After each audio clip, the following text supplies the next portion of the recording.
Bismillahirrahmanirrahim. Assalamualaikum warahmatullahi wabarakatuh. Diucapkan kepada Ustazah Nur Hafizah binti Zakaria dan rakan-rakan yang dikasihi sekalian. Pada hari ini, saya Nur Antasha bersama Nur Hazirah dan Nurul Syazwani akan membentangkan proses pelaksanaan dan pembubaran perkahwinan menurut syariat Islam. Konsep perkahwinan dari segi bahasa ialah berkumpul dan bercampur. Dalam Islam, perkahwinan diertikan sebagai ijab dan kabul ataupun akad yang menghalalkan persetubuhan antara lelaki dan perempuan yang bukan mahram. Okey, di sini yang bukan mahram bermaksud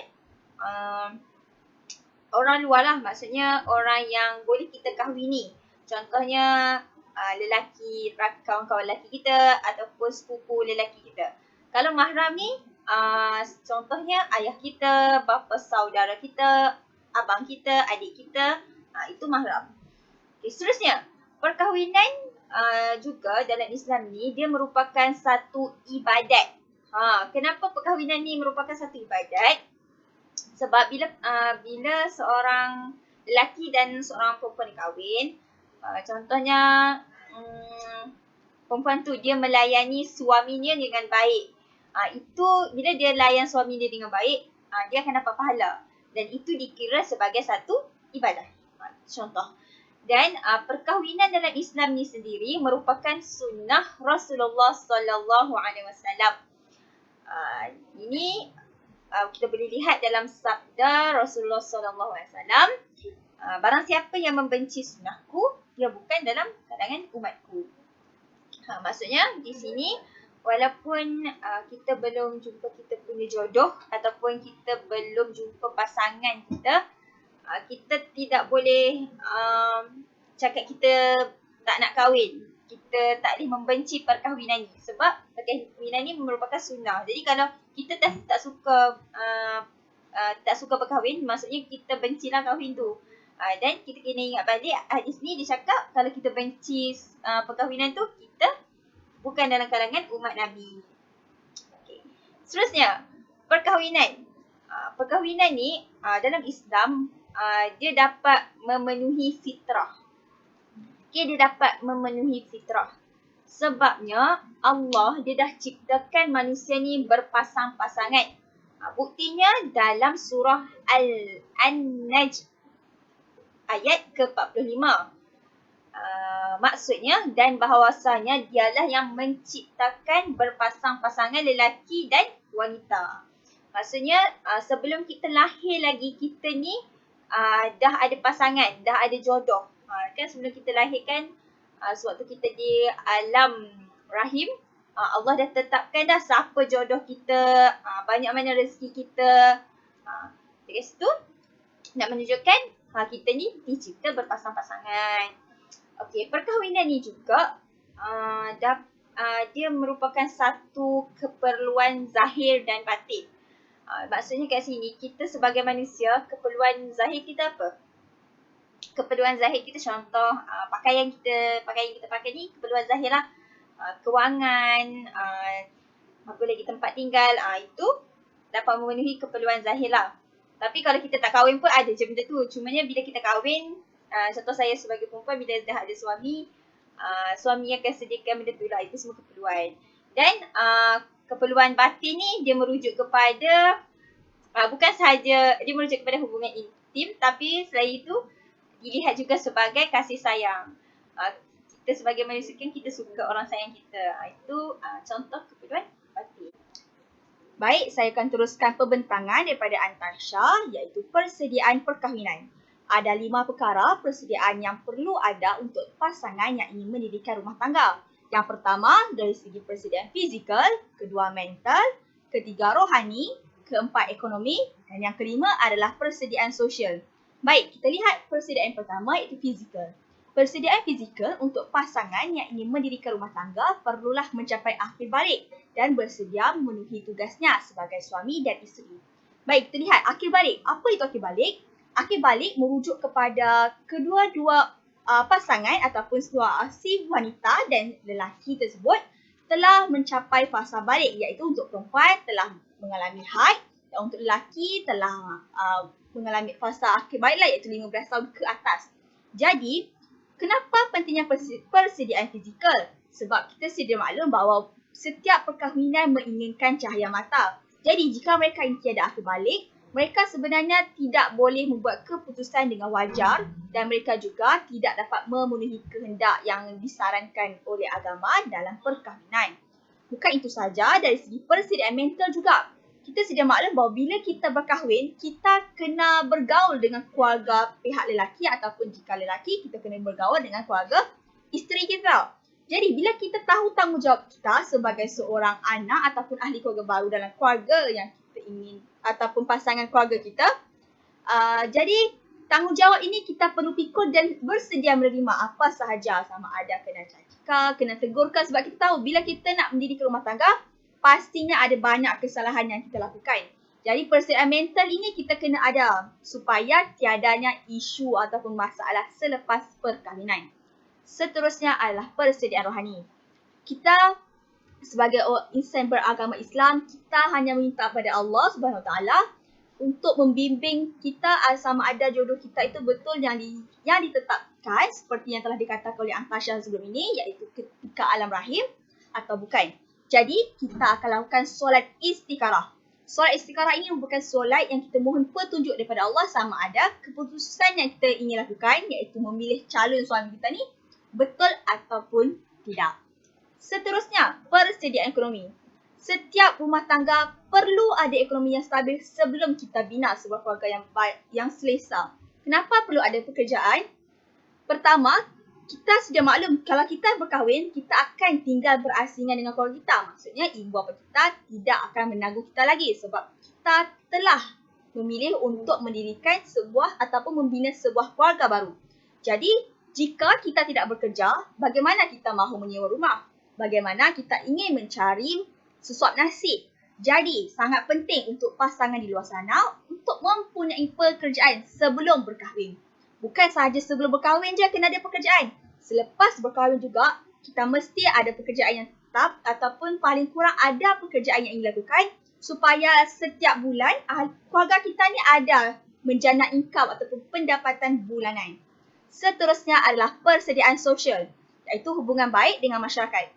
Persediaan sosial ini sangat penting kerana ketika kita membina keluarga, kita akan tinggal berasingan dengan daripada keluarga asal kita dan kita akan bergaul dengan masyarakat setempat. Bayangkan jika kita kita seorang yang anti-social, bagaimana kita ingin menegur jiran kita sedangkan kita baru berkahwin? Kemungkinan besar ada perkara kita tidak tahu dalam perkahwinan dan kita perlu rujukan daripada orang lain. Jadi, persediaan sosial ini juga sangat penting. Bukan itu saja, seperti saya katakan tadi, kita akan berkahwin bukan setakat dengan pasangan kita, tapi dengan semua keluarga dia. Termasuklah keluarga besar pasangan kita. Jadi, persediaan sosial ini sangat penting kerana kita ingin jalinkan hubungan yang baik dengan ahli keluarga pasangan kita, sama ada dengan atuk dia, mak saudara dia, sepupu, sepapat dia. Jadi, hubungan persediaan sosial ini sangat penting untuk dikuasai sebelum berkahwin. Sekarang, kita akan lihat pula dari segi aspek persediaan kahwin tapi melibatkan proses perkahwinan itu sendiri.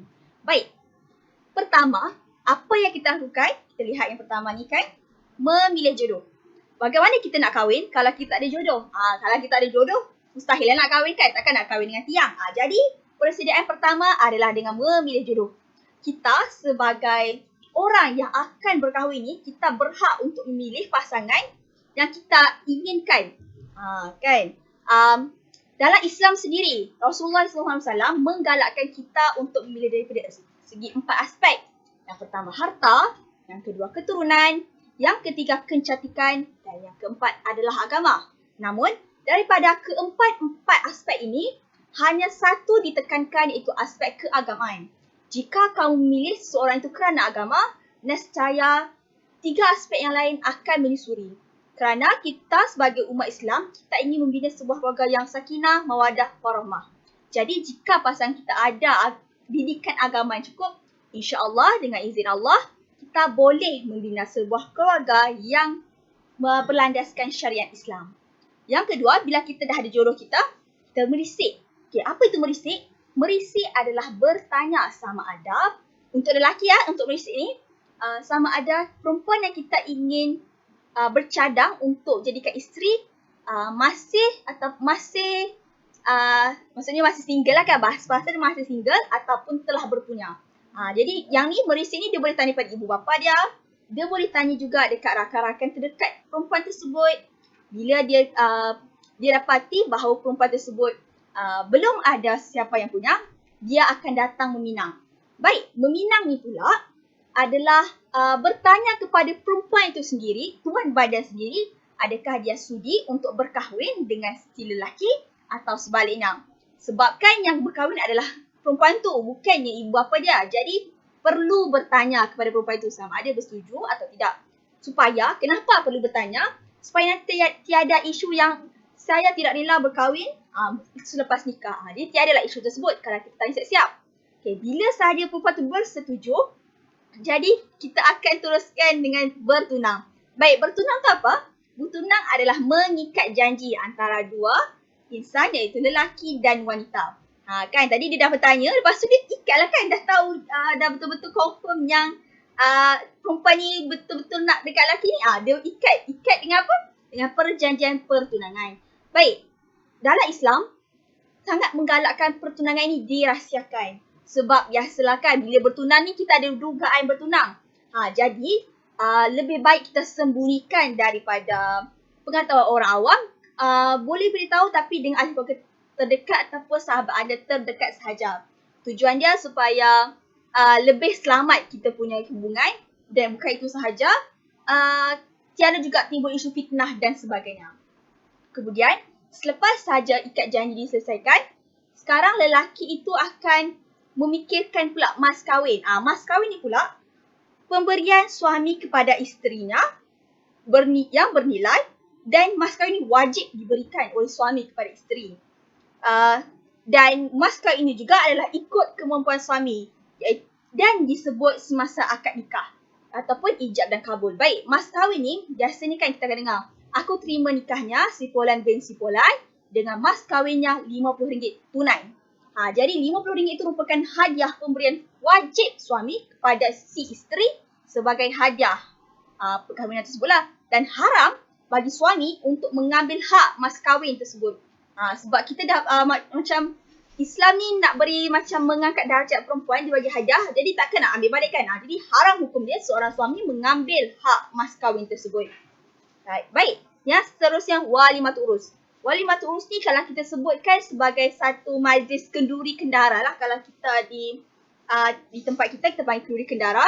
Jadi dalam Islam kita panggil walimatul urus. Baik, walimatul urus ini hukum dia adalah sunat muakkad, iaitu sunat yang dituntut-tuntut.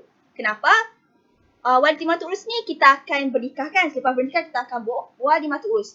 Bila walimatul urus ni kita akan menyebarkan. Dalam Islam tadi, pertunangan lebih baik dirahsiakan, manakala perkahwinan lebih baik disebarkan. Supaya nanti bila kita keluar dengan suami kita, tiada timbul isu fitnah yang dia ni kenapa bukan mahram tapi keluar berduraan.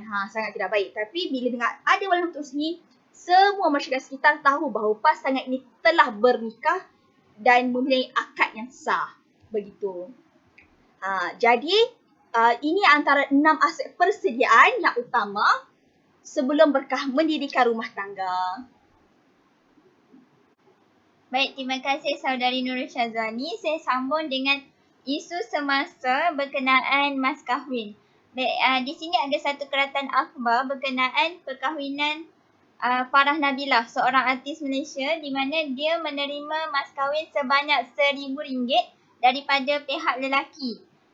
Jadi di sini ia dibolehkan kerana kita boleh tengok pihak lelaki memang mampu untuk memberikan mas kahwin sebanyak RM1,000. Dan hantarannya pun kalau kita tengok memang agak tinggi, RM77,000. Jadi untuk mas kahwin ni kita boleh tengok saranan daripada sabda Nabi Muhammad SAW yang bermaksud sebaik-baik wanita adalah yang paling cantik wajahnya dan paling murah maharnya. Kalau orang Melayu sekarang kita biasa guna mas kahwin ni ikut kepada adat negeri masing-masing. Sebab kebanyakan negeri dekat Malaysia ni dah ada ketetapan berapa sekian-sekian untuk setiap negeri tersebut.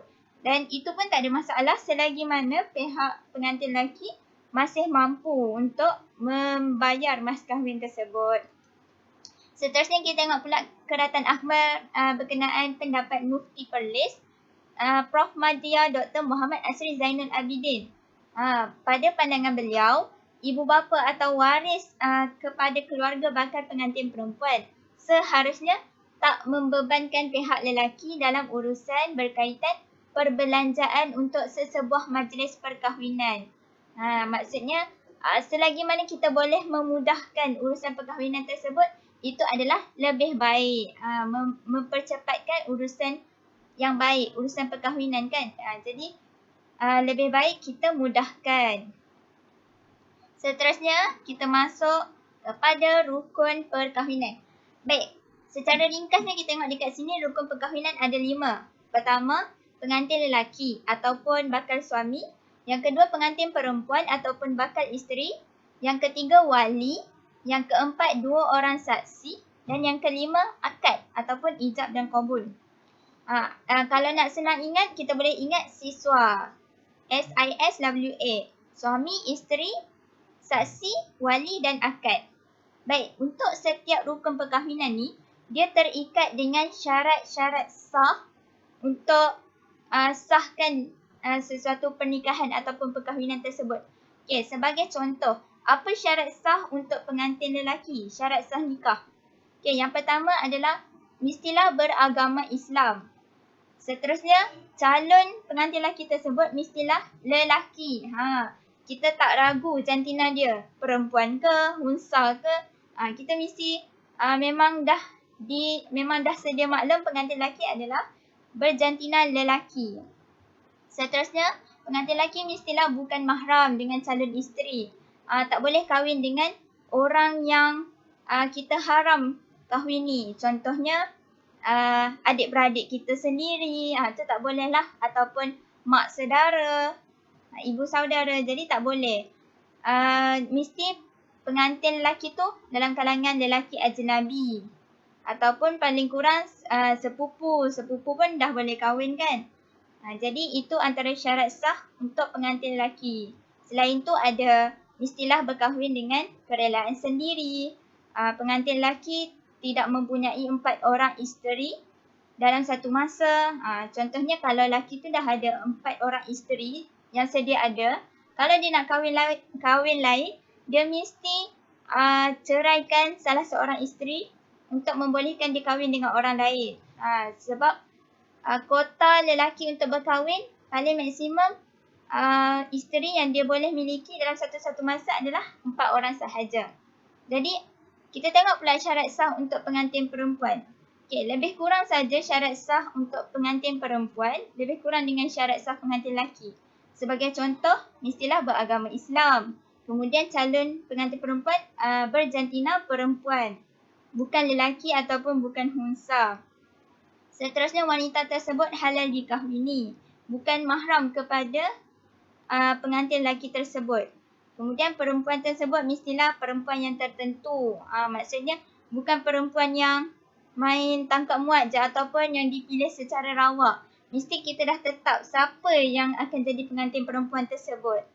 Dan banyak lagi syarat sah yang lain. Contohnya perempuan tersebut bukan dalam keadaan iddah ataupun bukan dalam keadaan ihram, haji atau umrah. Baik, seterusnya syarat sah untuk wali.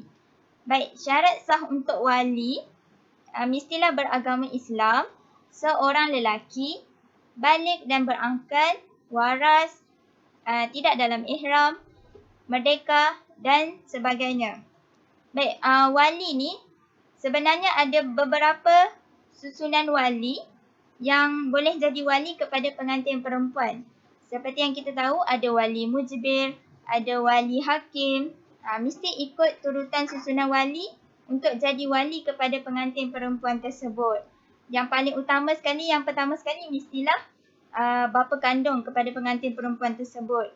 Kalau tiada bapa kandung, baru kita akan tengok siapa terusan yang seterusnya. Contohnya, atuk sebelah bapa kepada pengantin perempuan, adik-beradik lelaki dan sehinggalah wali hakim.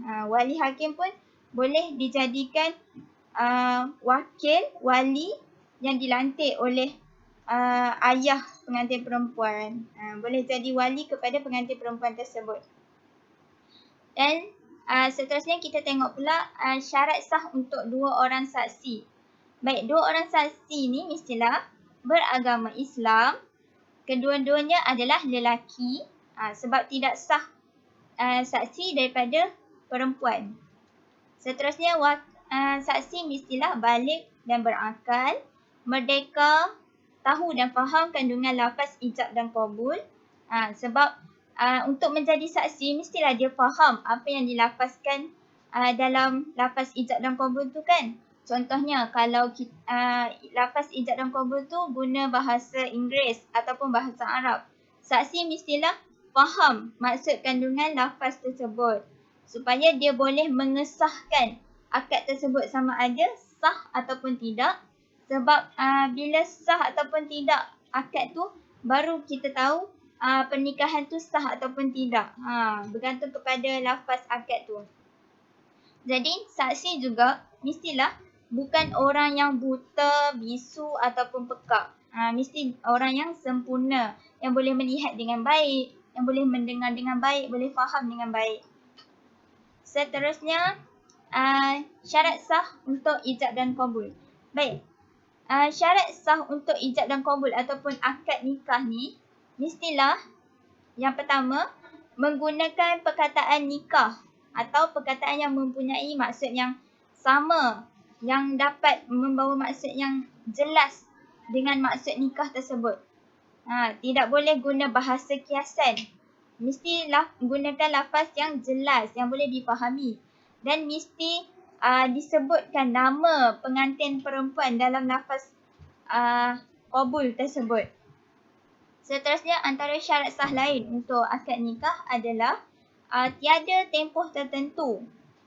Contohnya, lafaz tu ada tempoh yang menunjukkan nikah tu nikah kontrak. Jadi tak boleh, tak dibenarkan. Lafaz juga mestilah bukan dilafazkan secara taklid. Dan mesti dilafazkan oleh wali atau wakilnya untuk lafaz ijab. Sebab yang akan melafazkan lafaz ijab ni adalah wali.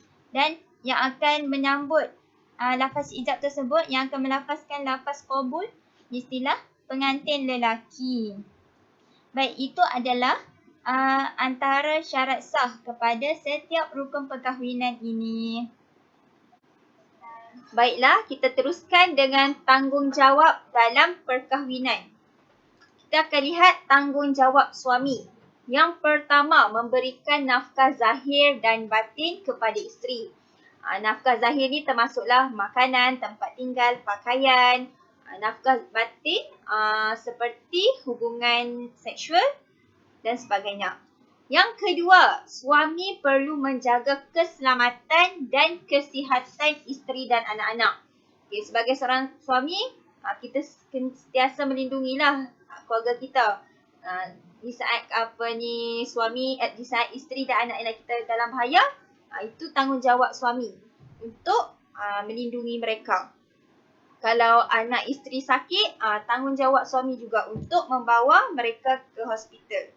Yang ketiga, melindungi maruah keluarga dan harta benda.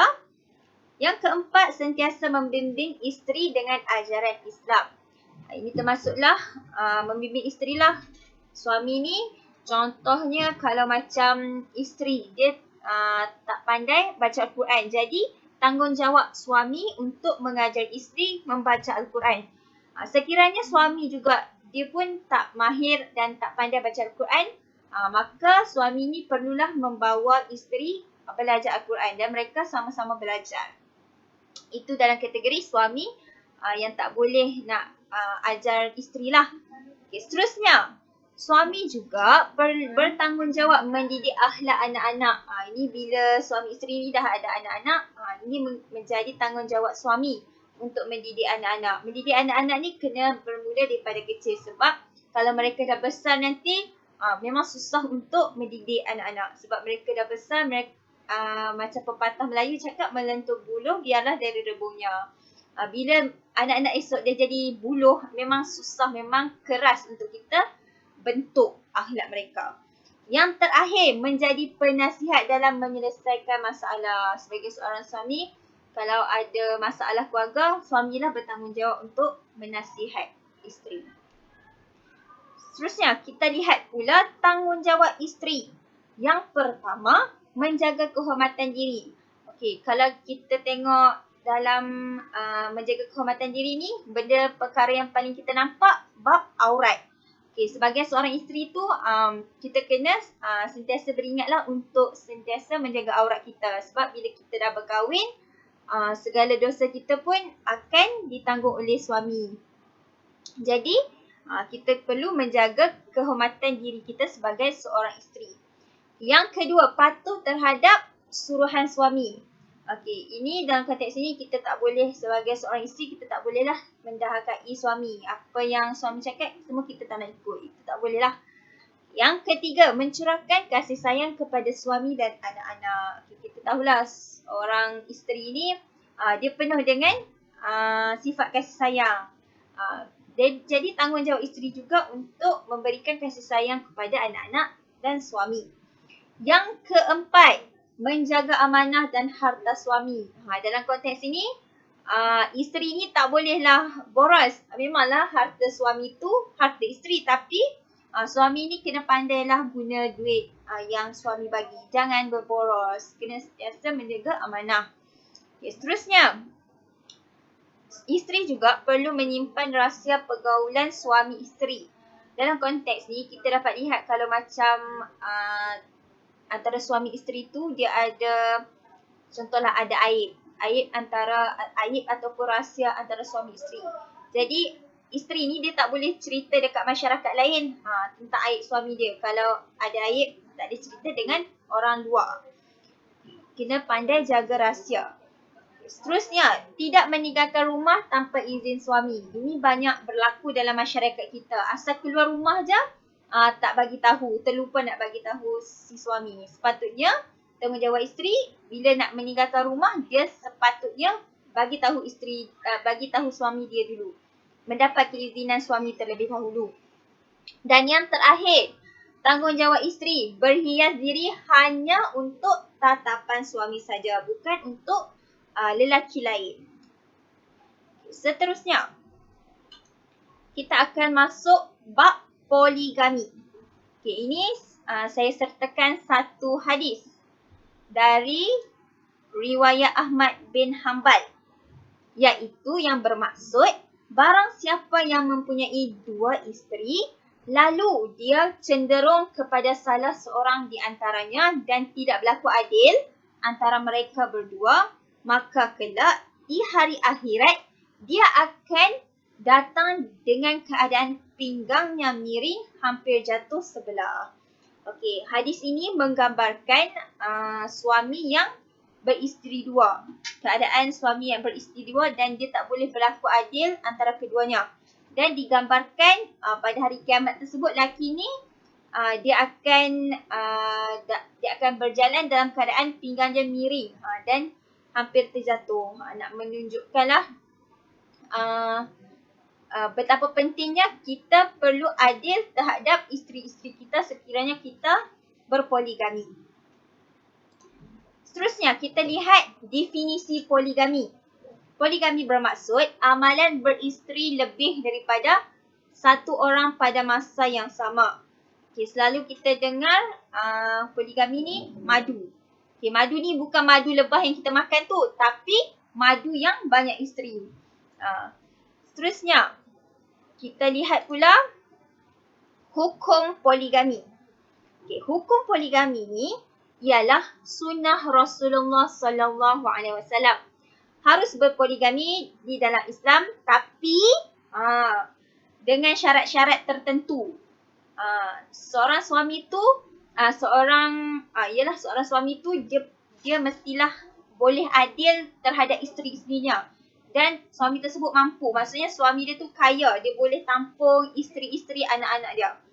Dan contoh lain yang boleh kita ambil sekiranya sebuah perkahwinan tu ada masalah. Contohnya isteri dia mandul ataupun isteri dia ada masalah kesihatan untuk melahirkan zuriat ataupun isteri dia gila ke. Jadi si suami tersebut boleh kahwin lain.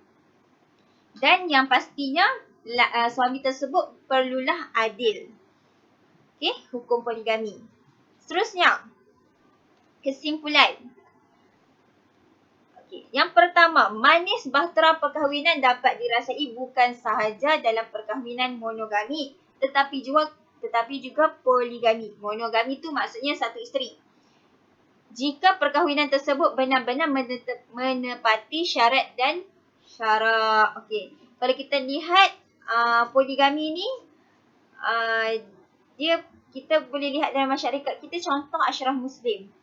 Kalau tengok Ashraf Muslim ni kan, dia bahagia je walaupun ada isteri 2. Itu mungkinlah dia telah melaksanakan apa yang ditetapkan oleh syarak, iaitu kena berlaku adil dan sebagainya. Sebab tu kita nampak Ashraf Muslim ni dia hidup bahagia je dengan isteri-isterinya. Okay, yang kedua, dalam Islam, keizinan isteri bukan syarat keharusan poligami. Maksudnya kat sini kalau seorang suami tu dia nak kahwin lain, dia tak perlu minta keizinan isteri. Menurut Islam lah. Tapi kalau dekat prosedur dekat Malaysia ni, kalau nak kahwin lain, mesti isteri yang pertama tu kena tahu. Okey, sebabnya untuk membela hak semua pihak lah. Nak membela hak nanti dia kahwin senyap-senyap, isteri dia tak tahu, lain pula kan jadinya. Okey, yang ketiga, poligami bukan poligami yang bersalah, tetapi orang yang berpoligami itu yang bermasalah. Ini kita dapat lihat poligami ni dia sunnah Rasulullah. Tapi masyarakat sekarang ni berpoligami banyak mengikut hawa nafsu.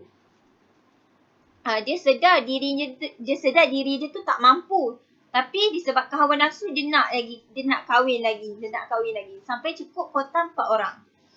Ini kerana Allah tidak akan menghalalkan sesuatu yang memudaratkan manusia. Baik, sekarang saya akan meneruskan pembentangan mengenai pembubaran perkahwinan. Tadi, Tasha, Hazira dan saya sendiri telah bercerita tentang proses pelaksanaan perkahwinan di Malaysia. Sekarang, kita akan lihat bagaimana pula pembubaran perkahwinan. Baik, dalam surah An-Nisa ayat 4, surah keempat ayat ke-35 yang bermaksud, dan jika kamu bimbangkan perpecahan di antara mereka berdua, iaitu suami dan isteri, maka lantiklah orang tengah untuk mendamaikan mereka, iaitu seorang dari keluarga lelaki dan seorang daripada keluarga perempuan.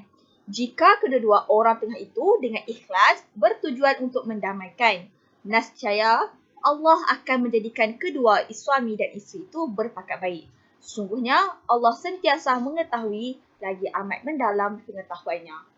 Jadi berdasarkan dalil Al-Quran ini, saya akan bercerita tentang pembubaran perkahwinan. Baik, untuk topik pembubaran ini, saya dan rakan-rakan akan bercerita tentang talak, iddah dan rujuk, fasaq dan khuluk, bi'an, nusyuz dan sub dan hadanah, serta juga hak-hak selepas cerai. Baik, kita akan lihat. Yang pertama iaitu talak. Talak didefinisi dalam Kamus Dewan edisi keempat, iaitu sebagai pelepasan ikatan nikah dengan ucapan talak, cerai dan sebagainya oleh si suami. Dari pergi maksud Arab pula, talak dari segi bahasa merujuk pada melepaskan atau membuka ikatan. Manakala dari segi syarak, iaitu merujuk kepada melepaskan ikatan perkahwinan dengan perkataan yang jelas ataupun kinayah, iaitu sindiran. Jadi, untuk pengetahuan semua, kita ada 2 jenis talak, iaitu talak raj'i dan talak bain. Baik, untuk talak raj'i adalah suami yang menceraikan isteri, dan si suami ini boleh merujuk isteri tanpa akad nikah kerana isteri masih dalam tempoh iddah. Berbeza pula dengan talak bain. Talak bain ni pula ada dua, iaitu talak bain sughra dan kubra. Sughra ni dia ringan, manakala kubra adalah talak yang lebih berat. Kita lihat talak sughra. Talak sughra ialah talak yang jatuh serta-merta pada masa lafaz talak dilafazkan. Dan ketika itu juga, semua hak isteri terputus dengan suaminya. Jika suami ingin kembali bersama, maka dia perlu menikahi semula si isteri ataupun bekas isteri dia dengan mas kahwin yang baharu. Manakala kita lihat pula kubra, iaitu lebih berat, hubungan suami isteri terputus dan suami tidak boleh merujuk isterinya kecuali isteri dia berkahwin dengan lelaki lain dan mereka telah bersama. Kemudian lelaki tersebut menceraikan bekas isteri lelaki yang pertama tadi, barulah perempuan ini boleh berkahwin dengan suami pertama dia. Jadi kita lihat, saya ingin kongsikan contoh untuk talak raj'i. Kita lihat salah satu artis yang ada di Malaysia iaitu Bella Astila yang merupakan warga Sabah sendiri dan juga daripada Alif Aziz yang merupakan warga Singapura yang mana ketika itu mereka telah disahkan cerai. Tapi oleh kerana mereka si suami dan Bella Astila ini masih dalam tempoh iddah, jadi mereka rujuk semula tanpa melakukan akad. Hal ini diketahui umum kerana ketika itu Bella sendiri mengaku bahawa dia sedang mengandung anak Alif. Sedangkan ketika itu semua masyarakat tahu bahawa mereka ini telah bercerai. Jadi sebenarnya rupa-rupanya Alif Aziz ini telah merujuk isterinya dalam tempoh iddah. Disebabkan itulah mereka tidak perlu memperbaharui ataupun melakukan semula akad nikah yang baru dengan mas kahwin yang baru. Sebab Alif Aziz ini telah merujuk isterinya dalam tempoh iddah. Baik, untuk talak bain sughra, si suami ni dia telah jatuh talak dan boleh nikah semula. Okay, kita lihat perbezaan talak sughra dengan talak bain kubra. Apa beza dia? Yang pertama, si suami untuk talak bain sughra, dia masih boleh nikah dengan bekas isteri dia. Manakala untuk si kubra ni tidak boleh selagi perempuan tersebut tidak bernikah dengan mana-mana lelaki lain dan bersetubuh dengan lelaki tersebut. Jadi kalau sughra tadi dia boleh, maksudnya sughra ni untuk talak 1 dan 2. Dan bila jatuh kali ketiga, terus jadi pada talak bain kubra. Jadi disebabkan itulah si suami perlu ataupun si isteri perlu bernikah dahulu dengan lelaki lain untuk dan bersetubuh untuk membolehkan kemudian bercerai untuk membolehkan mereka berkahwin semula dengan bekas suami yang pertama. Itulah dapat kita lihat perbezaan antara talak bain sughra dan juga talak bain kubra. Jadi kita lihat bahawa kedua-dua talak ini sebenarnya amat berat. Jadi jangan sewenang-wenangnya nanti dalam perkahwinan kita melepaskan talak terutamanya kepada kaum lelaki. Kerana jika kita melakukan talak bain kubra ni, tak boleh dah nak patah balik sebab dah terlanjur berkata isteri pun tak boleh nak rujuk kembali dengan kita selagi dia tidak berkahwin dengan lelaki lain. Baik, kita teruskan pula dengan topik iddah dan rujuk. Ya, kita akan pergi satu-satu apa itu iddah, apa itu rujuk dan perkaitan antara iddah dan rujuk. Baik, iddah. Iddah ni diambil daripada bahasa Arab. Ya, jadi apa maksud iddah? Dari segi bahasa, iddah bermaksud bilangan atau kiraan. Tapi dari segi syarak, yang lebih spesifik, iddah ni adalah satu tempoh masa tertentu yang ditentukan oleh syarak. Iddah ni akan berlaku dalam situasi iaitu seperti perceraian kerana berlaku persetubuhan antara suami isteri pada perkahwinan yang sah atau pada persetubuhan yang syubhah atau kematian suami. Jadi ini contoh-contoh situasi yang akan menyebabkan berlakunya iddah ataupun satu tempoh masa yang ditetapkan oleh syarak untuk seorang isteri tu ikut satu peraturan apa yang boleh dan tidak boleh dilakukan semasa dalam tempoh iddah. Jadi dapat kita faham dekat sini iddah ni tidak wajib bagi perceraian sebelum berlaku persetubuhan. Baik, itu dari segi definisi. Okey, jadi apa hukum iddah? Okay, berdasarkan firman Allah SWT yang bermaksud wanita-wanita yang ditalak suaminya hendaklah menahan diri atau menunggu 3 kali suci. Jadi berdasarkan firman Allah SWT ini, jelaslah hukum indah ni adalah wajib. Jadi contoh dalam ayat Quran ni adalah situasi seorang suami yang mencerai isterinya. Jadi isterinya perlu menunggu 3 kali suci.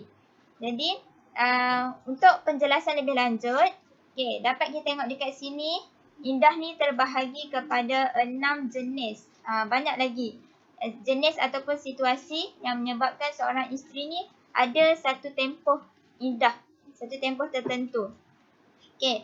Situasi pertama ataupun jenis indah yang pertama adalah indah isteri haid. Iaitu isteri yang bercerai dengan suaminya dalam keadaan isteri tu masih datang haid, masih dalam tempoh datang haid. Jadi tempoh indahnya adalah 3 kuruk ataupun 3 kali suci daripada haid. Itu jenis yang pertama. Jenis kedua pula adalah indah isteri yang tiada haid. Contoh isteri yang tiada haid ialah isteri yang sudah menopause, sudah putus haid, ataupun isteri tu bukan merupakan kanak-kanak yang belum balik. Jadi dia belum datang haid. Jadi indah untuk isteri yang tiada haid ialah 3 bulan. Jenis yang ketiga ialah indah kematian suami. Maksudnya tempoh masa untuk seorang isteri yang kematian suami. Jadi tempoh masanya ialah 4 bulan 10 hari. Jadi dalam masa 4 bulan 10 hari ni, seorang isteri ni mestilah berkabung, tidak berwangi-wangian, tidak keluar rumah kecuali urusan-urusan yang penting. Ini antara perkara yang perlu dilakukan dalam tempoh indah. Jadi seterusnya jenis indah yang keempat adalah indah isteri hamil. Maksudnya isteri yang sedang mengandung. Jadi bila ada kematian suami ataupun diceraikan oleh suami, jadi tempoh masanya ialah sehingga melahirkan anak. Kalau sehari-sehari lah, kalau 7 bulan, 7 bulan. Tempoh masa. Sebab dia sehingga melahirkan anak sahaja. Itu tempoh masa untuk isteri hamil. Yang keempat, indah suami murtad. Jadi bila contoh isterinya Islam, suaminya murtad. Jadi automatik perkahwinan mereka akan terbubar ataupun bercerai. Jadi indah untuk isteri yang suaminya murtad ialah terbagi kepada 3. Yang pertama, jika isteri itu masih haid, indahnya adalah selama 1 kuruk. Jika isteri tersebut tiada haid, indahnya hanyalah selama 1 bulan. Dan yang terakhir, jika isteri itu dalam keadaan mengandung ataupun hamil, tempoh indahnya adalah sehingga melahirkan. Dan jenis indah yang terakhir, indah nikah rosak dan persetubuhan syubhah. Ni maksudnya perkahwinan yang baru tahu perkahwinan tu tidak sah rupanya. Mungkin ada masalah semasa akad ataupun masalah baru tahu hubungan dengan isteri itu sebenarnya bukan mahram. Jadi ini dikira nikah rosak. Ataupun kalau berlaku persetubuhan tu dikira persetubuhan syubhah. Jadi indah untuk isteri yang begini ialah yang pertama, jika masih haid, indahnya adalah selama 3 kuruk. Jika isteri itu tiada haid, indahnya hanyalah selama 3 bulan. Jadi jenis-jenis indah ni dapat kita faham dia berdasarkan situasi-situasi seseorang isteri tu. Sama ada kematian suami ataupun dicerai ataupun suami murtad dan sebagainya. Baik, jadi apa tujuan ataupun apa hikmah disyariatkan indah ni? Jadi di sini saya senaraikan 4, ada banyak lagi sebenarnya. Jadi apa 4 tujuan indah yang kita boleh tengok dekat sini? Yang pertama, untuk mengetahui bersih rahim perempuan ataupun si isteri. Sebab dalam tempoh indah, kita boleh, dia merupakan satu tempoh untuk menyucikan rahim perempuan tersebut. Contoh kalau perempuan tu, si isteri mengandung, jadi bila sudah bersalin, bersihlah sudah rahim perempuan tersebut daripada bekas suaminya yang sebelum tu. Jadi barulah boleh si isteri tu berkahwin lain. Itu tujuannya, untuk mengetahui bersih rahim perempuan. Tujuan kedua adalah untuk memberi kesempatan suami isteri muhasabah diri dan rujuk kembali. Sebab dia merupakan satu tempoh masa kan. Jadi tempoh masa ni sebagai satu kesempatan lah untuk suami isteri ni muhasabah diri balik masing-masing dan berfikir semula untuk kita rujuk kembali untuk selamatkan perkahwinan tu. Sebelum habis tempoh iddah dah tak boleh rujuk kembali. Jadi tempoh iddah ni bagi ruang masa lah untuk suami isteri tu. Yang ketiga, untuk memberi pengajaran pada suami isteri bahawa perceraian akan menyusahkan diri sendiri. Sebab perceraian ni kita boleh tengok bukan menyusahkan antara suami ataupun isteri tu semata-mata. Dia boleh bagi kesan kepada anak-anak juga. Jadi tujuan iddah ni untuk bagi pengajaran pada suami isteri. Bila bercerai ni, apa situasi yang perlu dihadapi? Macam mana respon anak? Jadi iddah ni satu ruang untuk muhasabah dirilah. Dan yang terakhir, tujuan iddah adalah untuk menghapuskan amalan jahiliah. Sebab berdasarkan pembacaan saya, amalan jahiliah untuk isteri yang diceraikan ataupun isterinya meninggal, isteri tersebut perlu berkurun selama 1 tahun. Jadi bila datangnya Islam, tujuan iddah tu memendekkan tempoh masa isteri tersebut daripada setahun menjadi 4 bulan 10 hari sahaja kalau suami meninggal, ataupun kalau diceraikan 3 bulan sahaja. Jadi itu dapat mengurangkan beban isteri yang menanggung tempoh iddah tersebut lah. Jadi menghapuskan amalan jahiliah lah di situ. Baik, seterusnya rujuk. Okey, rujuk. Kalau menurut Kamus Dewan edisi keempat, Dewan Bahasa dan Pustaka, rujuk membawa maksud kembali kahwin dengan isteri yang sudah diceraikan mengikut syarat-syarat tertentu. Baik, ini mengikut Kamus DPP. Okay, kita tengok pula maksud rujuk dan menurut bahasa Arab. Sebab rujuk ni berasal daripada perkataan bahasa Arab. Jadi kalau dalam bahasa, rujuk bermaksud kembali dan mengembalikan.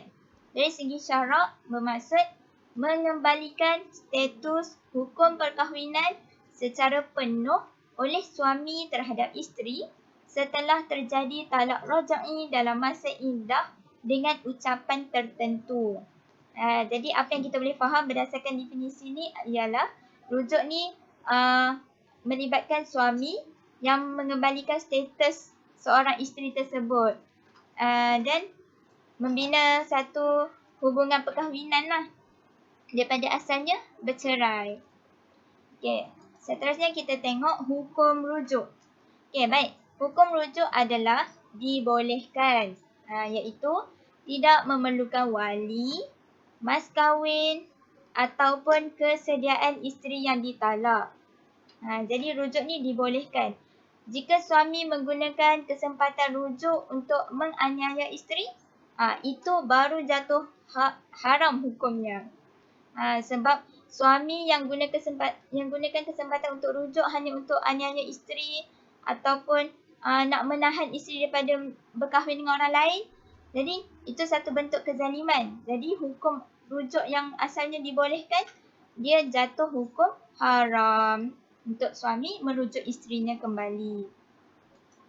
Baik, jadi rujuk ni terbahagi kepada dua jenis rujuk. Pertama, rujuk untuk talak raj'i. Yang kedua, rujuk untuk talak bain. Baik, rujuk untuk talak raj'i, iaitu suami merujuk kembali tanpa akad nikah dengan syarat isterinya masih dalam tempoh iddah. Jadi kita boleh tengok kat sini apa kaitan iddah dengan rujuk tadi. Sebab untuk merujuk, suami merujuk isteri, dia mesti isteri tu dalam tempoh iddah. Kalau dah habis tempoh iddah, itu dah masuk kategori kedua, iaitu rujuk untuk talak bain. Jadi apa itu rujuk untuk talak bain? Sama dengan pernikahan baru. Kalau pernikahan baru macam mana? Kena ada akad, kena ada mas kahwin, kena ada wali, ada persetujuan isteri. Jadi itulah rujuk untuk talak bain. Dia seumpama seperti membuat satu pernikahan baru dengan isteri kalau suami tu nak rujuk balik isteri. Jumhur ulama berpendapat untuk pernikahan ini tidak dipertimbangkan berakhirnya masa iddah. Jadi ia melibatkan tempoh iddah isteri tu dah habis lah, dah tamat. Sebab tu ada perlukan pernikahan yang baru, perlu akad nikah yang baru dan sebagainya. Jadi tadi pun kita dah tengok kan tujuan iddah tu sebab apa? Nak bagi muhasabah antara suami isteri untuk selamatkan kembali perkahwinan. Jadi sebab itulah kita boleh tengok dekat sini ada 2 jenis rujuk. Baik, rujuknya ada rukun-rukunnya, iaitu pertama suami, isteri dan yang ketiga ialah lafaz rujuk. 3 rukun rujuk. Suami, isteri, lafaz rujuk. Baik, suami. Suami ni ada syaratnya juga. Yang pertama mesti berakal, baligh, dengan kemahuan sendiri dan akhir sekali Islam, bukan suami murtad.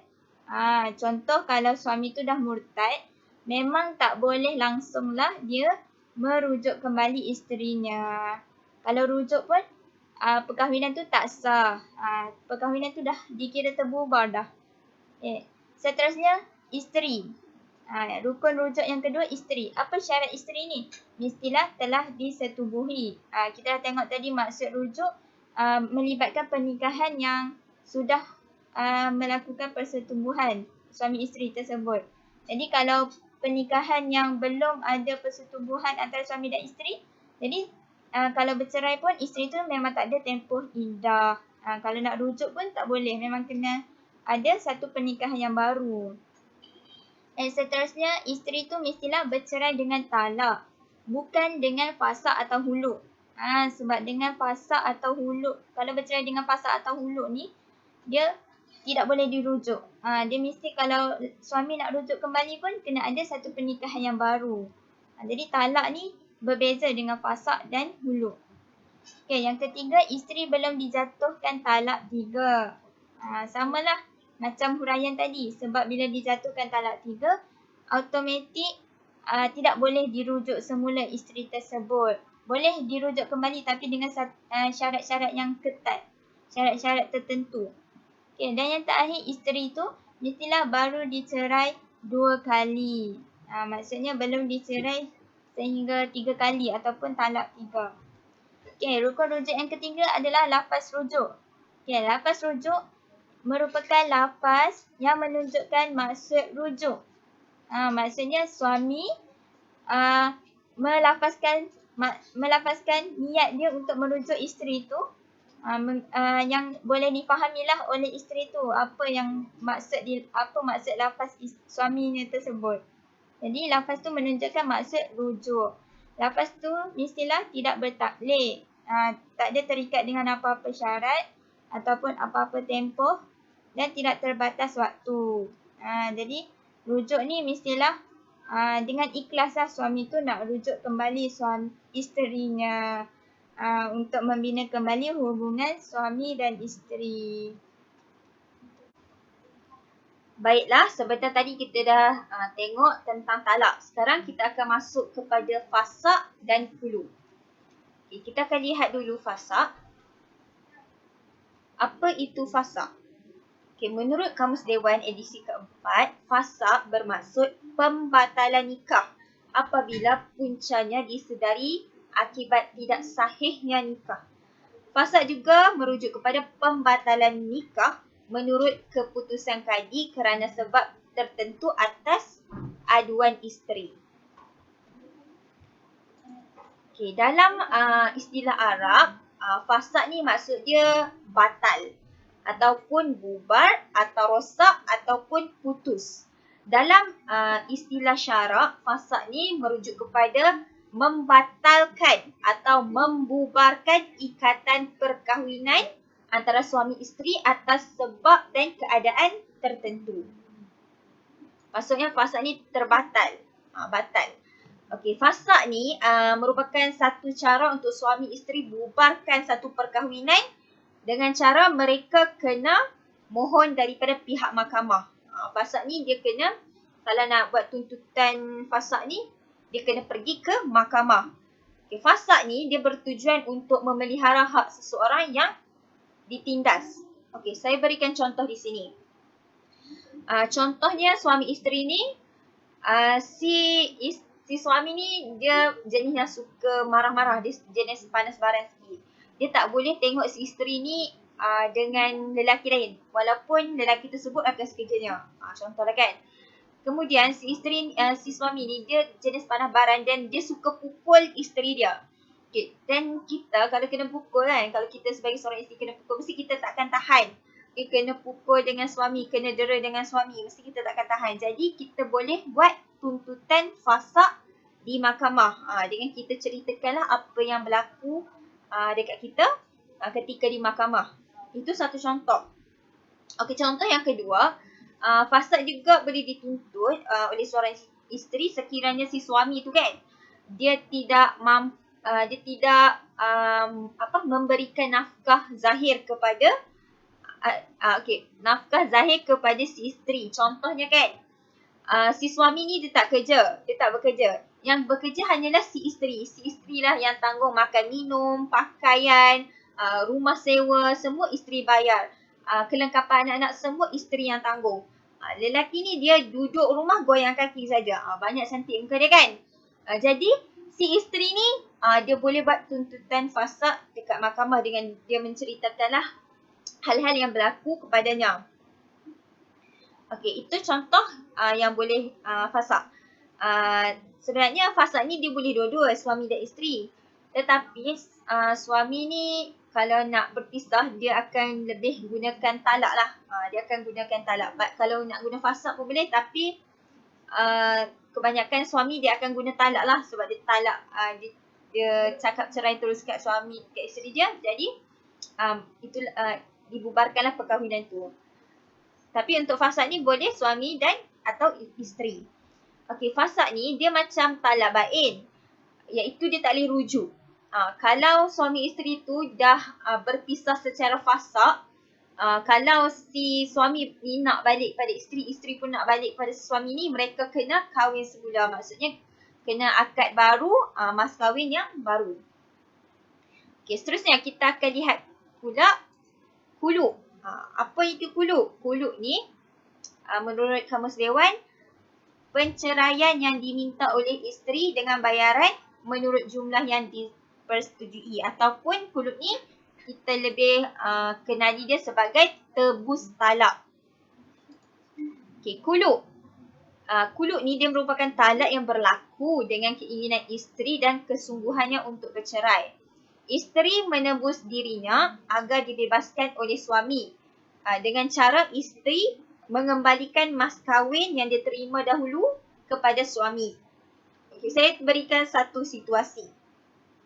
Contohlah suami isteri ni dikahwin disebabkan oleh keluarga yang menyatukan mereka. Jadi mereka berkahwin ni tanpa ada rasa cinta. Okey, si isteri ni dia cuba untuk sayang suami dia, tapi dia tak boleh. Dia tak boleh hidup dengan suami dia. Mungkin atas sebab-sebab tertentulah. Jadi si isteri ni dia bincang dengan suami dia, cakap dia tak boleh hidup dengan suami dia. Jadi si suami pun mereka bersetujulah. Contohlah si suami dia bersetuju untuk berpisah dengan si isteri. Lepas tu si isteri ni disebabkan dia, contohlah si isteri ni orang kaya, si suami ni orang miskin. Si isteri ni adalah tawarkan, kalau kita berpisah, aku nak bagi kau seekar tanah. Seekar tanah. Lepas tu lelaki tu pun dia bersetuju. Okey, kemudian mereka mereka berpisah dengan cara khuluk. Jadi si isteri ni berilah seekar tanah kepada si suami. Sebab si isteri tu yang nak tebus talak. Ataupun si isteri juga dia boleh kembalikan mas kahwin kepada suami. Kalau dia nak kembalikan dua-dua pun boleh, mas kahwin dan seekar tanah tu kepada si suami. Okey, kalau bab khuluk ni dua-dua orang kena setuju. Kalaulah si suami tu dia tak setuju untuk menerima seekar tanah tadi dengan mas kahwin tu, dia tak jadi khuluk, dia tak dinamakan sebagai khuluk. Dia dah jadi penceraian lain dah. Khuluk ni dia mesti persetujuan dua-dua orang. Okey, seterusnya. Kuluk ni dia sama je seperti talak bain. Maksudnya kat sini isteri berhak mengurus dirinya sendiri dan suami tidak ada hak ke atasnya. Maksudnya suami tidak boleh rujuk kembali isteri semasa iddah. Kalau berlakunya kuluk ni, waktu iddah mereka tak boleh rujuk kembali. Kalau mereka ni nak kembali bersama, mereka kena akad yang baru. Maksudnya kena kahwin barulah dengan mas kahwin yang baharu. Itu masuk kuluk. Fasaq untuk perbezaan talak, fasaq dan kuluk ni, kalau talak tu dia boleh rujuk kembali. Kalau fasaq dengan kuluk tak boleh rujuk dalam tempoh iddah. Okay, seterusnya. Hukum kuluk. Hukum kuluk ni diharuskan dia ada lafaz kuluk lah. Dan sewaktu lafaz kuluk tu si suami ni dia kena sebut tebusan tadi tu. Contoh tadi kan seekar tanah. Maksudnya dalam lafaz tu si suami ni dia kena sebut. Okey. Seterusnya. Baik, sekarang saya ingin berkongsi tentang cerai ataupun jenis cerai yang seterusnya iaitu li'an. Baik, maksud dari segi istilah, li'an merujuk kepada seorang suami yang menuduh isterinya berzinar dan mengandungkan anak lelaki lain. Si suami ini akan dikenakan hukuman hadlif jika dia tidak ada bukti tuduhan itu dan dengan membawa 4 orang saksi. Jadi kita lihat firman Allah yang bermaksud, dan orang-orang yang menuduhi isterinya berzinar sedangkan mereka tiada saksi-saksi yang mengesahkan tuduhan itu, hanya dirinya sendiri, maka persaksian yang sah pada syarak bagi seseorang yang dituduh itu hendaklah dia bersumpah dengan nama Allah 4 kali bahawa sesungguhnya dia dari orang yang benar. Dan sumpah yang kelima, hendaklah dia berkata bahawa laknat Allah akan menimpa dirinya dari orang-orang jika dia dari orang-orang yang berdusta. Jadi di sini berdasarkan firman Allah ini kita dapat lihat bahawa sebenarnya li'an ini merupakan satu lafaz yang sangat ataupun paling berat antara yang lain-lain. Misalnya seperti huluk, talak, fasaq. Jadi di sini li'an yang paling berat antara semua kerana kita menuduh seseorang berzina. Sebab kita tahu zinar ini adalah satu perbuatan yang haram. Lagi-lagi untuk orang yang berkahwin. Sesiapa yang melakukan zina selepas kahwin boleh dikenakan hukuman rejam dalam Islam. Jadi bila kita menuduh pasangan kita ataupun si suami ini menuduh isteri dia melakukan zina dan mengandungkan anak lelaki lain, maka benda ini merupakan satu yang aib, yang memalukan sendiri agama Islam. Jadi di sini bila si suami ini menuduh isteri dia, mesti ada bukti, mesti dia berani bersumpah dan bersedia dilaknat jika apa yang diucapkan itu adalah bertentangan ataupun berdusta. Contoh, saya beri contoh. Ada seorang suami ini, dia mengatakan kepada mahkamah bahawa isteri dia ini berzina. Dan ketika itu juga isterinya sedang mengandung anak daripada baka lelaki lain. Jadi di sini ketika dibawa mahkamah akan meminta lelaki ini mengeluarkan bukti ataupun bawa 4 orang saksi melihat kejadian berzina tersebut. Hal ini bertujuan untuk memastikan apa yang dibuatnya, sebab kita tahu li'an ini macam meminta laknat Allah. Jadi bila dia membawa 4 saksi ni, maksud dia bersedia yang dia yakin dia berada di pihak yang benar. Dan jika si isteri ini dia mengatakan bahawa saya tidak berzina, saya tidak membuat perkara yang dituduh oleh suami saya, dan dia pun perlu kalau dia tidak lakukan, dia akan juga lafazkan sumpah ini dan dia juga akan berkata laknat Allah akan menimpa dirinya daripada orang jika dia dari orang-orang yang berdusta. Jadi ketika lafaz laknat inilah sebenarnya dalam jika dibawa ke mahkamah, mahkamah sebenarnya tidak bersetuju, sebab bila kita minta laknat Allah adalah satu benda yang sangat teruk. Kita nak macam seolah kita minta satu bala daripada Allah dengan meminta kita dilaknat. Jadi perbuatan itu sangat tidak wajar. Jadi apa jadi pada hubungan mereka suami isteri ni kan bila lakukan li'an ni? Okey. Apa yang berlaku adalah si suami tidak boleh selama-lamanya ataupun merujuk semula isterinya. Kalau kita lihat talak, fasaq dan huluk, lepas tu ada berapa lagi kan jenis cerai yang lain. Kita dapat lihat mereka masih boleh melakukan rujuk semula. Kalau kita lihat talak bain kubra boleh asalkan si isteri kahwin dan masih boleh rujuk. Tapi dalam isu li'an ini tidak boleh sama sekali. Meskipun perempuan ini kahwin 10 orang lelaki dan dia nak rujuk balik dengan suami dia yang pertama ini, tidak dibenarkan sebab ada sumpah laknat. Boleh. Jadi itulah yang dirujuk sebagai li'an. Baik, seterusnya adalah nusyuz. Nusyuz adalah boleh ditarifkan sebagai isteri yang enggan taat perintah ataupun permintaan suami yang sah di sisi syarak tanpa sebab yang sah mengikut hukum. Seperti yang pertama, apabila dia menjauhkan dirinya daripada suami. Yang kedua, dia meninggalkan suami bertentangan dengan kemahuan suami. Dan yang ketiga, dia enggan berpindah bersama suami ke rumah ataupun tempat lain. Jadi kita tahu bahawa tugas seorang isteri ataupun tanggungjawab seorang isteri adalah menurut perintah suami selagi tidak bertentangan dengan Islam. Kita tahu bahawa syurga isteri terletak di bawah tapak kaki suami. Dan sebagai seorang isteri, kita bertanggungjawab ataupun kita perlu mematuhi arahan suami selagi tidak bertentangan dengan Islam. Jadi di sini, sebelum saya terangkan lebih tentang nusyuz, saya nak kongsi bagaimana ketaatan seorang isteri ini.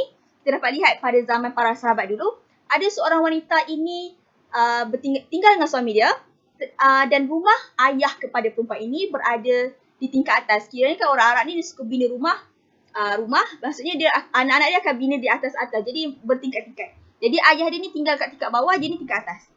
Bila si suami telah pergi keluar, maksudnya keluar bandar dan berpesan pada istrinya, dia tidak boleh keluar dari rumah tersebut walau apa pun jadi sehingga suami dia pulang. Nak dijadikan cerita, si suami ni pun pergi keluar bandar dan pada ketika itu juga ayah kepada si isteri ini meninggal.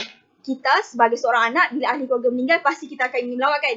Nak ayah kita sendiri, ahli keluarga kita sendiri, kita nak lihat. Tapi disebabkan ketaatan seorang isteri ini kepada suami, dia tidak pergi semasa kebumian. Walaupun rumah mereka hanya tingkat bawah, tapi disebab kepatuhan dan ketaatan seorang isteri ini, dia tidak pergi.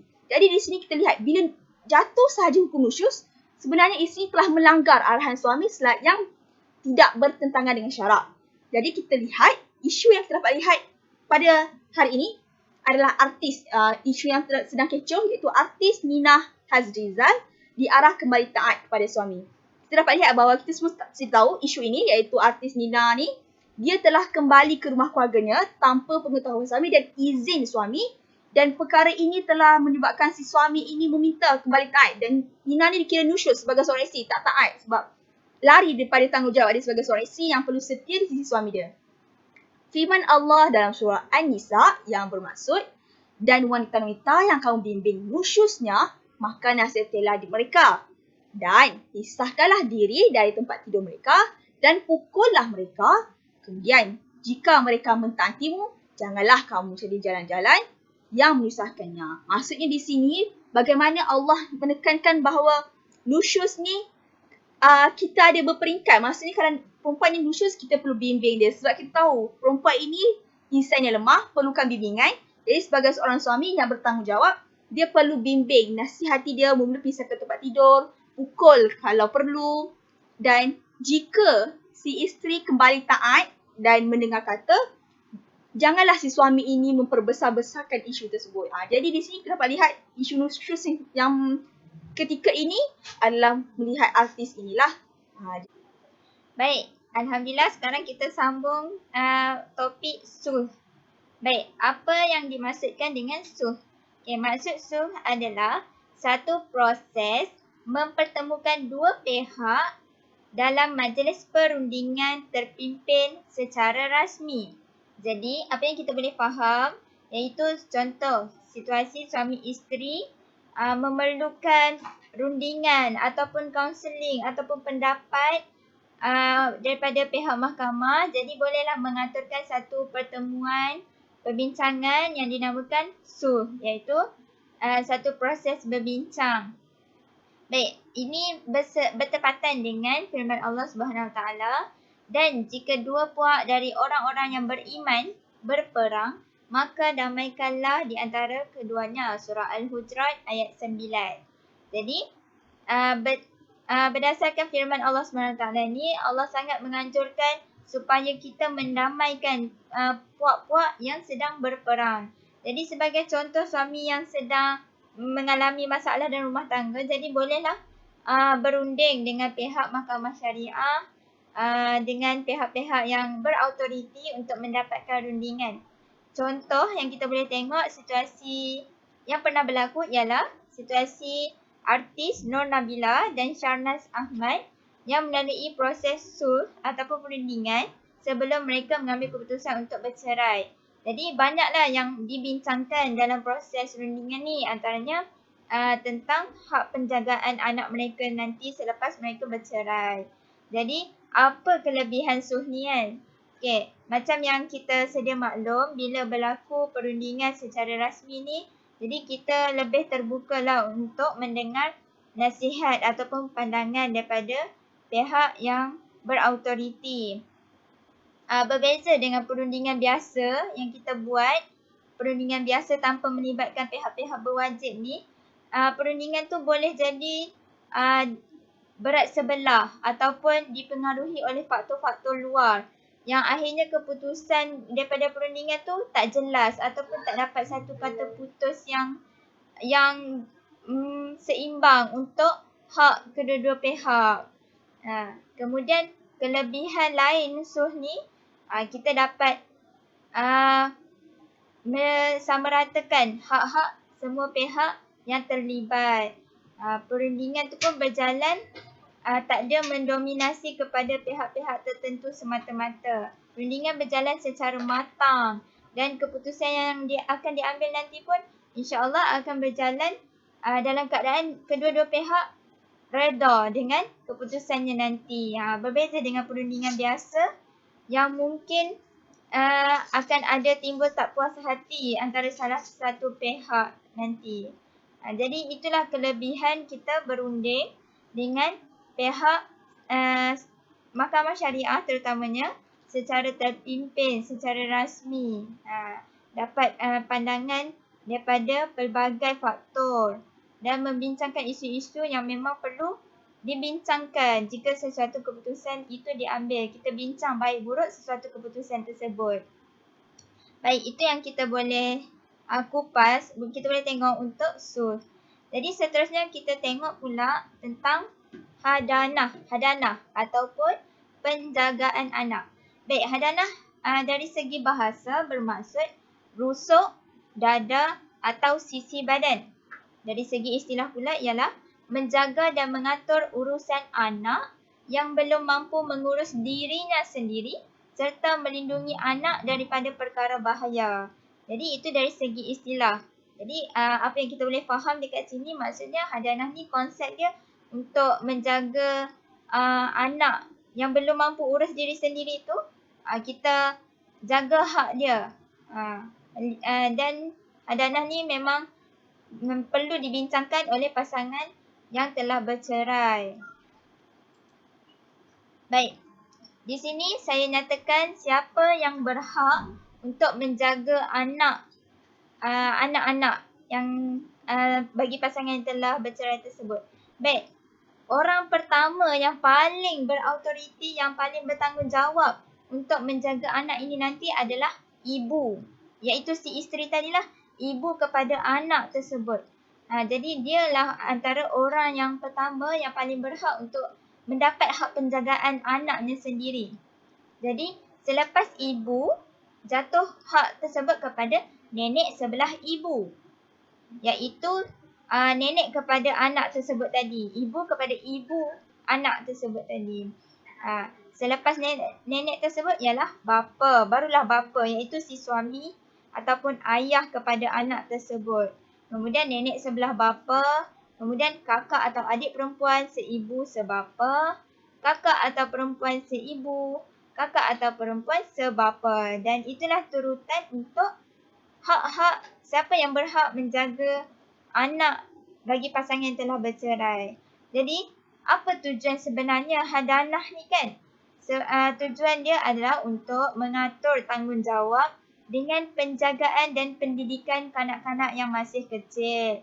Jadi, bayangkan kalau tak ada hukum hadanah ni, mesti anak tu akan terabai ataupun suami isteri tu akan lepas tanggungjawab dia untuk menjaga anak tersebut. Sedangkan anak tersebut masih kecil, tidak boleh mengurus diri sendiri. Apatah lagi mendapatkan pendidikan kalau tiada siapa yang mengurus dia. Jadi perlulah hukum hadanah ni, iaitu kita bincangkan siapa yang berhak untuk menjaga anak tersebut. Kemudian dalam Islam juga sangat menitik beratkan kelayakan yang akan menjaga anak ni nanti, kelayakan penjaga tu. Jadi di sini pertama sekali mestilah Islam, yang kedua sempurna akal, maksudnya waraslah untuk menjaga anak tersebut. Sebab kita tak nak meletakkan anak tersebut dalam bahaya ataupun nanti didera ke ataupun diambil kesempatan hartanya nanti ke, sebab anak kecil dia belum boleh uruskan harta dia sendiri kan. Jadi mungkin ada pihak yang akan ambil manfaat jaga atas sebab nak harta anak tu. Kemudian antara kelayakan penjaga ialah umur layak menjaga kanak-kanak. Jadi diambil kira juga umur. Sebab umur ni boleh menunjukkan kematangan seseorang juga. Seterusnya, mestilah penjaga tersebut berakhlak baik. Contoh situasi antara suami atau isteri ataupun antara ibu ataupun ayah kepada anak tersebut. Kalau ibu tu berakhlak buruk, ayahnya berakhlak soleh, jadi walaupun ibu merupakan orang pertama yang berhak menjaga anak tersebut, tapi atas keputusan mahkamah ambil berat beberapa faktor semua, mungkin anak tersebut akan diletakkan hak penjagaannya ke atas ayahnya yang lebih berakhlak baik, yang lebih soleh. Sebab ayahnya lebih berhak dari segi kelayakan penjaga tadi, iaitu berakhlak baik. Sebab anak tu mungkin akan terpengaruhkan dengan siapa yang jaga dia nanti, akan terpengaruh dengan orang-orang sekeliling dia. Seterusnya, ada tempat tinggal selamat.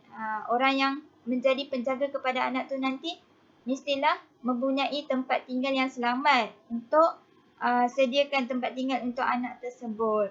Jadi tidaklah anak tersebut nanti terabai dari segi tanggungjawab ataupun hak-hak asasi kanak-kanak tersebut. Baik, di sini saya nyatakan satu isu hadanah. Okey, ini hadis riwayat daripada Ahmad dan Abu Daud. Merupakan satu kisah di mana secara ringkasnya saya bacakan kisah ni, iaitu sepasang suami dan isteri. Seorang suami tersebut masuk Islam, isterinya menolak masuk Islam. Jadi mereka pun automatik perkahwinan mereka terbubar. Jadi mereka pun merujuk Rasulullah untuk hak penjagaan anak perempuan mereka. Jadi suami tersebut yang bernama Rafi', dia berkata, ini adalah anak perempuanku. Sama juga dengan isterinya tadi pun berkata benda yang sama, ini adalah anak perempuanku. Kemudian Nabi SAW berkata kepada Rafi' dan isterinya untuk duduk berjauhan, duduk jauh daripada kanak-kanak tersebut. Kemudian Rasulullah meminta mereka melihat sendiri anak tersebut akan pergi kepada siapa bila ayah dan ibunya memanggil anak tersebut. Jadi bila dilaksanakan tindakan tersebut, kedua-dua ayah dan ibunya memanggil kanak-kanak tersebut, anak kecil ni tadi pun pergilah kepada ibunya. Sebab ibunya lebih rapat dengan anaknya. Ibunya lebih rapat dengan anaknya. Anaknya pun condong lebih rapat kepada ibunya. Mungkin atas faktor dia menyusu dengan ibunya tadi. Kemudian Rasulullah pun berdoa, ya Allah berilah anak itu petunjuk. Sebab Rasulullah tahu sekarang ni suami tersebut sudah masuk Islam, tapi si isteri belum masuk Islam. Jadi Rasulullah berdoa agar Allah memberikan petunjuk kepada anak tersebut. Kemudian setelah selesai Nabi berdoa, si anak tersebut kemudian beralih kepada ayahnya. Maka keputusan akhirnya hak penjagaan anak mereka tersebut diambil oleh ayahnya. Jatuh hak penjagaan tersebut terhadap ayahnya. Jadi kita dapat lihatlah di sini penting sifat penjaga ataupun kelayakan penjaga yang akan menjaga anak tersebut nanti. Jadi kalau untuk isu semasa kita sekarang yang pernah berlaku di Malaysia, iaitu kes Datuk Seri Vida dan bekas suaminya, di mana mereka menuntut hak untuk menjaga anak-anak mereka sehingga masuk kes saman menyaman antara satu sama lain. Jadi apa yang kita boleh belajar di sini, hak penjagaan anak ni sangatlah penting dan perlu diambil berat bila satu pasangan tersebut bercerai. Jadi sesiapa pun antara suami atau isteri yang dapat hak penjagaan ni mestilah menjaga anak mereka dengan baik, mengasuh dengan baik, bagi didikan yang baik, tempat tinggal yang selesa dan sebagainya supaya anak tersebut dapat membesar dengan baik dan tidak terabai walaupun ayah dan ibunya tadi telah bercerai. Baiklah, kita lihat pula hak selepas cerai. Dalam surah At-Talaq ayat ke-6 yang bermaksud, tempatkanlah mereka, yakni para isteri, di mana kamu bertempat tinggal menurut kemampuanmu, dan janganlah kamu menyusahkan mereka untuk menyempitkan mereka. Dan jika mereka, yakni isteri-isteri yang sudah ditalak itu sedang hamil, maka berikanlah kepada mereka nafkah hingga mereka bersalin. Kemudian jika mereka menyusu, yakni anak-anakmu, untukmu, maka berikanlah kepada mereka upah dan musyawarahkanlah antara kamu dengan baik. Jika kamu menemui kesulitan, maka perempuan lain boleh menyusukan anak itu. Okay, dalam dalil ni, dia menyebut si suami kena beri tempat tinggal kepada isteri ikut kemampuan suami selepas mereka bercerai. Dan sekiranya sewaktu mereka bercerai tu, suami si isteri sedang hamil, dan selepas isteri melahirkan, susu yang ibu tu beri kepada anaknya, si isteri ni boleh minta upah daripada suami sebab menyusukan anak dia, anak si suami tu. Dan kalaulah boleh je kalau si isteri tu tak mahu susukan budak tu, dan dia beri kepada perempuan lain pun boleh. Okey, itu hak isteri. Seterusnya, hak selepas cerai yang pertama, nafkah iddah. Maksudnya di sini, dalam tempoh iddah, iaitu 3 bulan ataupun tempoh yang ditetapkan oleh mahkamah, si suami perlu beri nafkah ketika isteri berada dalam iddah. Okey, seterusnya yang kedua, mut'ah. Mut'ah merupakan harta yang wajib suami berikan kepada bekas isteri. Ini atas persetujuan suami dan isteri lah, berapa yang suami akan berikan kepada isteri. Dan kalau si isteri ni minta banyak ke si suami tak mampu, mahkamah yang akan tetapkan kadar tersebut. Yang ketiga, harta sepencarian. Contohnya rumah. Kalau rumah tu mereka beli berkongsi duit sama-sama, suami dan isteri. Jadi isteri pun ada hak dan suami pun ada hak. Jadi mereka perlu buat perbincangan lah harta ni nak beri kepada siapa. Okey, yang keempat, hak penjagaan anak. Hak penjagaan anak ni boleh buat penggiliran menjaga anak ataupun penggiliran melawat. Selalunya hak penjagaan anak ni selalunya isteri lah yang akan dapat untuk menjaga anak. Dan suami boleh datang melawat anak-anak tersebut. Okay, seterusnya yang kelima, nafkah anak. Walaupun suami isteri tu dah bercerai, si suami tu masih ada tanggungjawab untuk berikan nafkah kepada anaknya tersebut walaupun anak tersebut ditinggal dengan mak, dengan bekas isteri dia. Lelaki wajib beri nafkah kepada anak.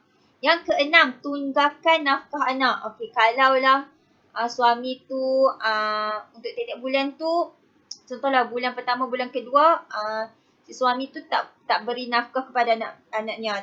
Dia dah jadi tunggakan nafkah. Untuk bulan yang ketiga, dia akan bayar untuk 3 bulan sekali. 3 bulan terus sebab ada tunggakan nafkah. Itu pun dikira. Dan yang terakhir, hak tempat tinggal iaitu rumah yang menjadi tempat tinggal anak. Itu pun wajib disediakan. Baiklah, itu sahaja pembentangan kami. Ini merupakan rujukan. Sekian, terima kasih.